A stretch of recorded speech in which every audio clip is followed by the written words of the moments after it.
This piece is called Delaney. Excuse me, sir. You should probably think about washing this, the businessman said as he walked into the cold while pointing at the caked prints that painted the glass. The door followed him shut with the same thud that traced every previous leaving. Instantaneously, she shuffled through, pushing the glass door covered with others' prints. She offered her own to the accumulation of travelers past, now so thick the waltzing snow could hardly be seen through all of the smears. She has become accustomed to the distortion smears can have on clarity. As the metallic frame battled the whipping, whirling wind behind her back towards the suction seal, she looked around. When the door finally cut the storm off abruptly, a few flakes remained, suspended in the air as if they were being held up by the blizzard trapped inside my new customer. She collapsed in the corner booth, as numerous others had many times before. A half triangle seems to be the best replacement for a hug to those longing for a real one. She sunk deep into the vinyl-covered cushion under the weight of her winter jacket, her wonder, and her worry.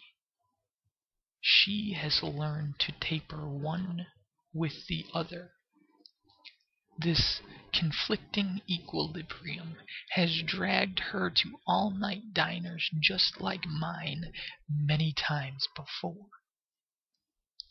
As she plucked each tip of her worn gloves like an unsightly eyebrow hair, she coughed a gargling sigh. Letting go of all she holds, attempting in this moment to resign to life, trying right now to simply be.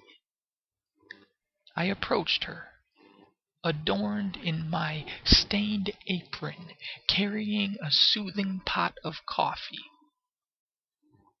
I do not have a degree, but I've always had the ability to see when people need coffee. Delaney needed coffee. I turned her cup, placed it on the saucer, and filled it up. She smiled like a gift card to a closed boutique, full of opportunity, but forever wanting. Her eyes scanned my face, reading the story of my life, line by wrinkled line. Beauty, to her, has never been hard to find. It's just so difficult to protect from all the ugly in the world. She finally arrives to the chapter of my face titled Eyes. She looks into them, searching for a connection the way downed power lines beg for opposite wires so they can share electricity between, instead of wasting the sparks trapped inside on the atmosphere, on a barstool lover, or on God. A moment later, I moved away and left her to the cup of black that sat before her, which she now slowly swirled in some sugar.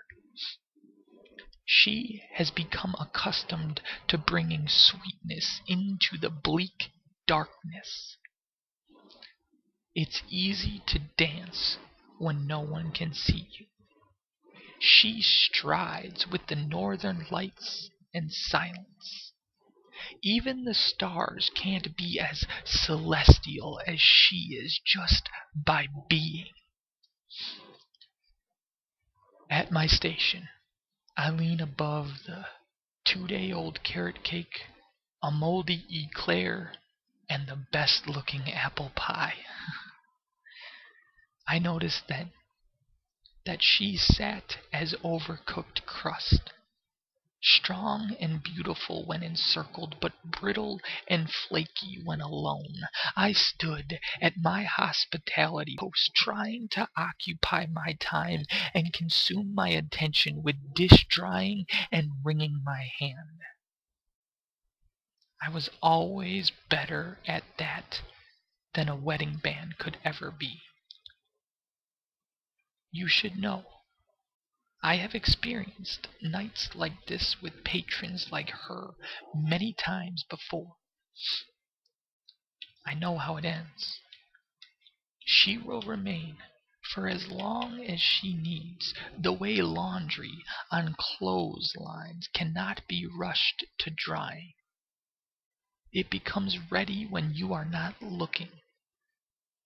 I didn't look her direction for what must have been a few eternities, till finally she arrived at my counter with dollar bills and solace. She stood before me like she had many times before, like a childhood collectible made to be admired yet never touched. Touching leads to smears. Smears lead to scars. Heartbeats and scars are the currency of living.